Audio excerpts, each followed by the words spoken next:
What if everything you've been taught about human goodness is a carefully constructed lie we tell ourselves to sleep peacefully at night? 500 years ago, a disgraced Italian diplomat sat in exile, watching the world tear itself apart, and wrote something so disturbing that his name became synonymous with evil itself. But what if Niccolo Machiavelli wasn't the villain we've made him out to be?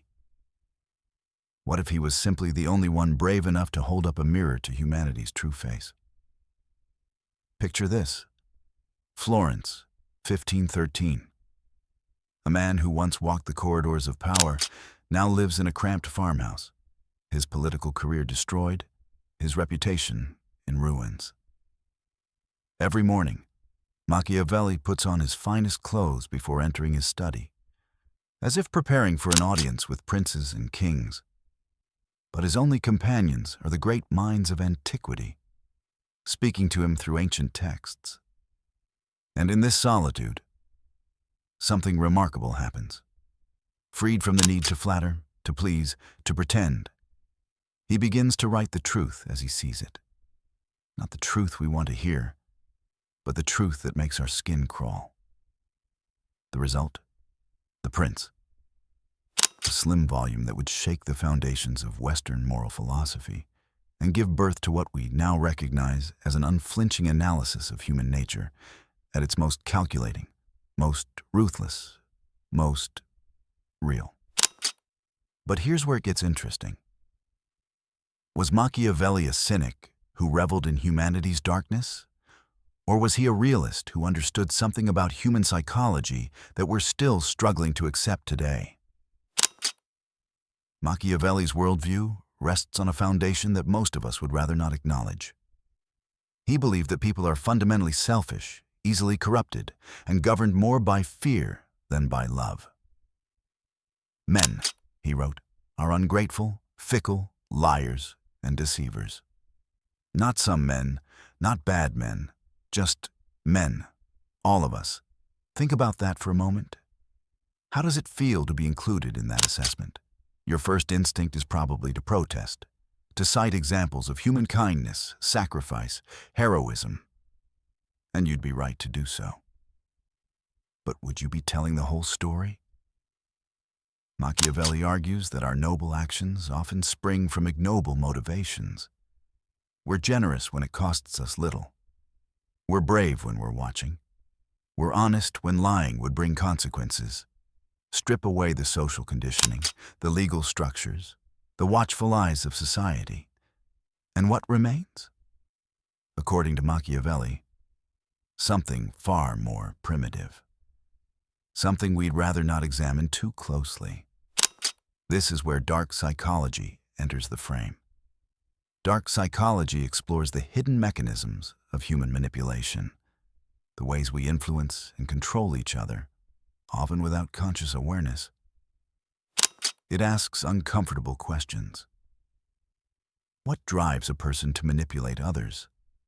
How do we rationalize our own questionable behavior while condemning it in others? And perhaps most disturbingly, are we all capable of such behavior given the right circumstances? Let's examine what Machiavelli actually prescribed. He famously advised that it's better for a prince to be feared than loved, if he cannot be both. Why?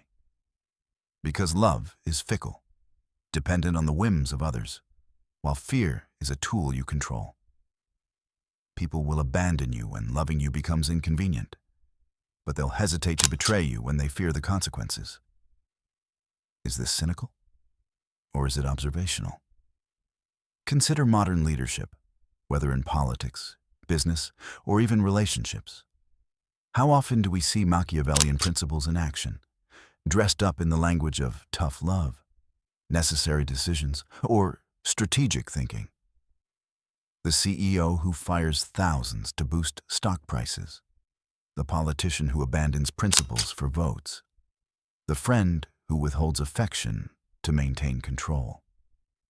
We call it Machiavellian when we see it in others. We call it pragmatism when we do it ourselves. Here's the disturbing part. Machiavelli might argue that this hypocrisy is exactly his point. We're all playing the game. Some of us are just more honest about it. What Machiavelli understood, and what modern psychology has confirmed, is that human beings are predictable in their unpredictability. We have cognitive biases, emotional triggers, and social instincts that can be mapped, studied, and exploited. This is the territory of dark psychology, not the Hollywood version with hypnotic villains, but the everyday reality of social influence. Consider the psychology of the dark triad: narcissism, Machiavellianism, and psychopathy. Individuals high in these traits excel at reading social situations, identifying vulnerabilities, and exploiting them for personal gain. They understand that most people desperately want to be liked, to belong, to matter. And they use this understanding as a scalpel. But here's the question that should haunt us. Are these individuals aberrations, or are they simply more willing to act on impulses that exist, dormant, in all of us? Machiavelli would suggest the latter. He'd argue that the capacity for manipulation isn't the exception, but the rule. We've simply learned to suppress it, to channel it into socially acceptable forms. When you craft a resume, aren't you manipulating perception? When you choose your words carefully in a difficult conversation, aren't you engaging in strategic communication? When you post a carefully curated version of your life on social media, aren't you managing your image? The line between influence and manipulation, between persuasion and deception, is thinner than we'd like to admit. This is where Machiavelli's pessimism collides with our moral sensibilities. If people are fundamentally self-interested, if manipulation is a universal human capability, then what becomes of ethics? What becomes of trust, of love, of genuine human connection? Machiavelli would likely respond with a question of his own. What if morality itself is a tool of manipulation? What if our ethical systems exist not to suppress our darker nature, but to channel it in ways that allow society to function? We condemn theft because we don't want to be stolen from. We celebrate honesty because we need to trust others to navigate social complexity. Our values serve our interests. Does this mean ethics are meaningless? Not necessarily. But it might mean they're more pragmatic than we'd like to believe. We're not good because goodness is inscribed in the universe. We're good because goodness works, most of the time. And when it doesn't work? When being honest costs you the job. When being kind makes you a target. When playing fair means losing everything. This is when Machiavelli's pessimism becomes most relevant. Because in those moments, we face a choice. Do we maintain our principles at great personal cost, or do we adapt our morality to our circumstances? How many of us, if we're truly honest, have already made that adaptation more times than we care to count? We live in an age that would fascinate Machiavelli. Social media has created an arena where everyone is simultaneously prince and subject, manipulator and manipulated. We craft personas, build influence, and compete for attention using strategies that would make the Florentine diplomat nod in recognition. The algorithms that govern our digital lives are fundamentally Machiavellian. They exploit our psychological vulnerabilities to keep us engaged, enraged, addicted. Politicians deploy focus-grouped messages designed to trigger emotional responses rather than rational thought. Corporations use behavioral psychology to nudge us toward purchases we don't need. Even in our personal relationships, we've become students of influence, learning to deploy communication strategies and emotional intelligence as tools of persuasion. Are we becoming more Machiavellian, or are we simply becoming more aware of the Machiavellian nature that was always there? Perhaps the most unsettling aspect of Machiavelli's vision isn't that it's completely wrong, it's that it's partially right. Yes, humans are capable of extraordinary selfishness, manipulation, and cruelty. But we're also capable of genuine altruism, sacrifice, and love. The question isn't which nature is true, but which one we choose to cultivate, both in ourselves and in our societies. Machiavelli's pessimism serves as a warning, not a prescription. By understanding the darker aspects of human psychology, we become better equipped to recognize them in ourselves and others. We can build systems that account for human self-interest rather than pretending it doesn't exist.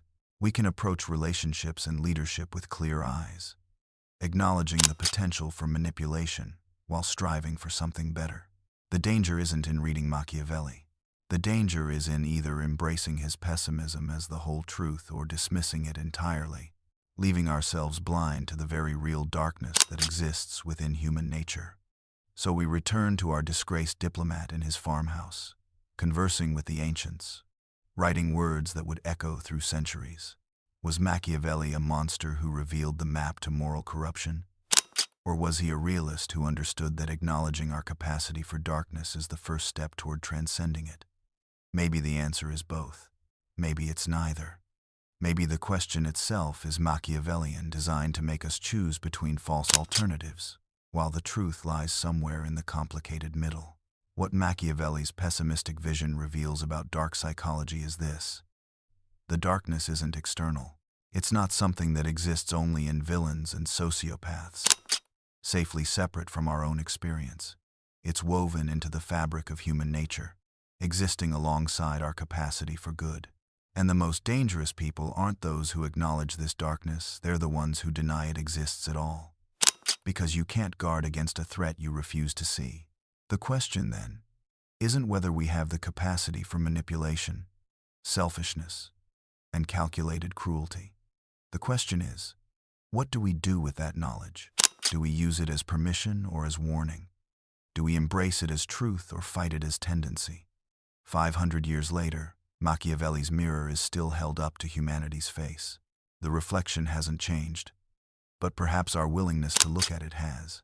And in that uncomfortable gaze, in that honest reckoning with our own capacity for darkness, lies the possibility, however fragile, of choosing something better. The darkness in human nature isn't our destiny, but neither is it our enemy. It's simply part of who we are. And the first step toward wisdom is the courage to see ourselves clearly, shadows and all. What will you do with that knowledge?